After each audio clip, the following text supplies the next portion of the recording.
So diving into part 2, if you have Aries rising, this is a first house, or excuse me, this is an 11th house new moon for you, right? So 11th house is friends, it's organizations, it's hopes and dreams, which is one of my favorite houses to work with when we have a new moon.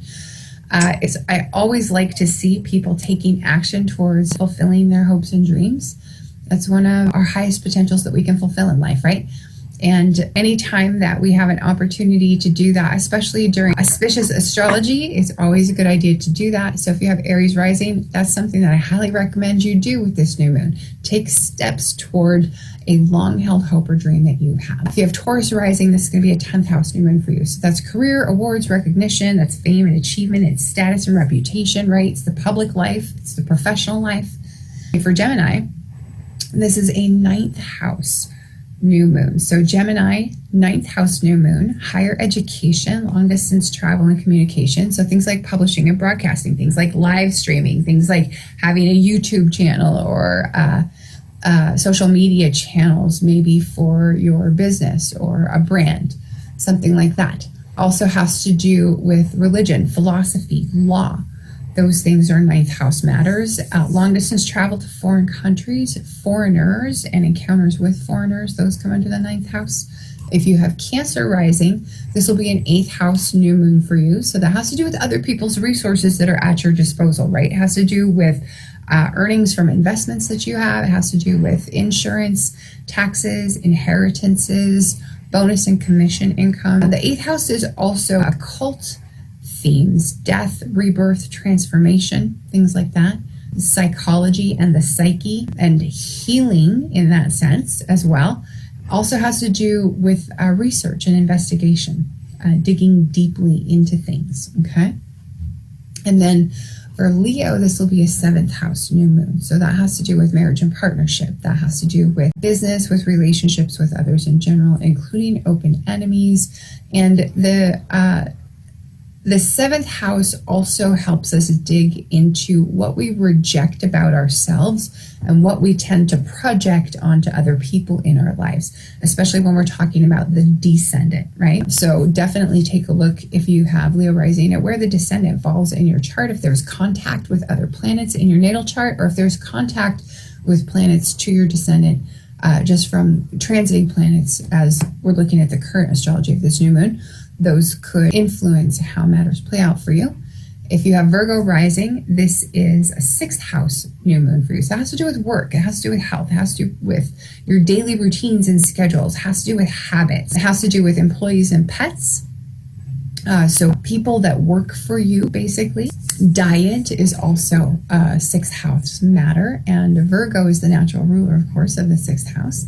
And so this is a doubly important time for you, for Virgo rising, to be paying attention to those matters and making positive changes. New moon is a time to incorporate new good habits and new good things into your life when we're talking about positive habits and positive routines and making changes to your health.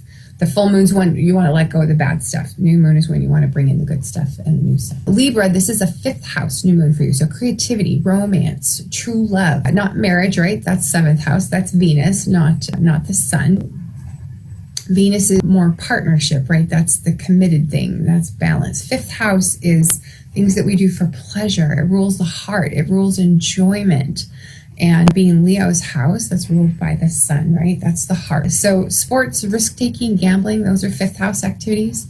If you have Scorpio rising, this is going to be a 4th house new moon for you. So it has to do with home and family, it has to do with real estate, it has to do with your parents. Sagittarius, we're looking at a 3rd house new moon if you have Sagittarius rising. So transportation and writing, communication, travel. This is travel and communication that happens near to you, right? It's short distance travel, short distance communication, as opposed to 9th house, which is long distance. The 3rd house also rules siblings and neighbors, extended family like aunts, uncles, and cousins, and your immediate environment. So like your neighborhood, your community, your town. And then for Capricorn, this is a 2nd house new moon. So that's wealth and possessions, that's movable assets, that's earned income. It's also expenses. Buying and selling of possessions can take place in the 2nd house as well.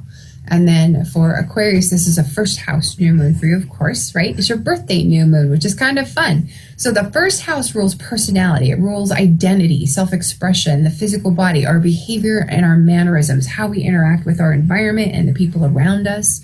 It has to do with our physical appearance and our role in the world. Now, Mercury retrograde is not necessarily the right time to be doing new things around identity, self-expression. Venus retrograde, we would recommend holding off on doing new things related to appearance or beauty, right?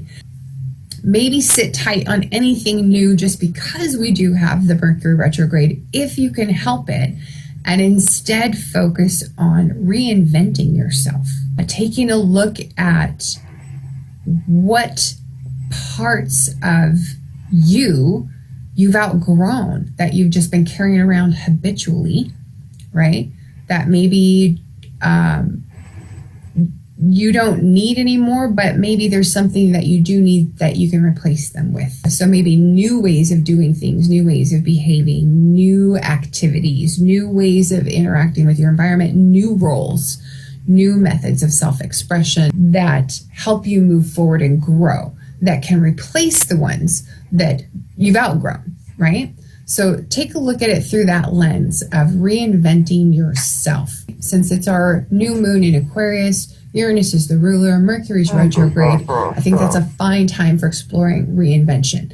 But with it being your birthday new moon, technically, you could use it any way you want if you have Aquarius rising. So maybe you have something special in mind, and if that's the case, go for it. But consider a little bit of self-reinvention.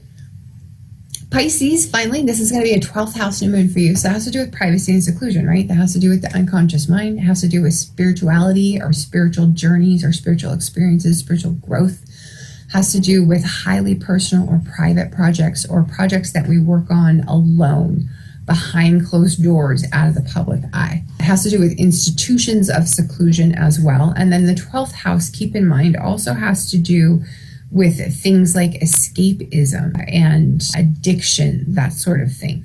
So if you're working with a theme like that, that's also a 12th house matter. Part 3, we're going to talk about Aquarius, the Aquarius archetype. We're going to talk about Aquarius themes, and we're going to review some prompts for setting intentions with this new moon in Aquarius.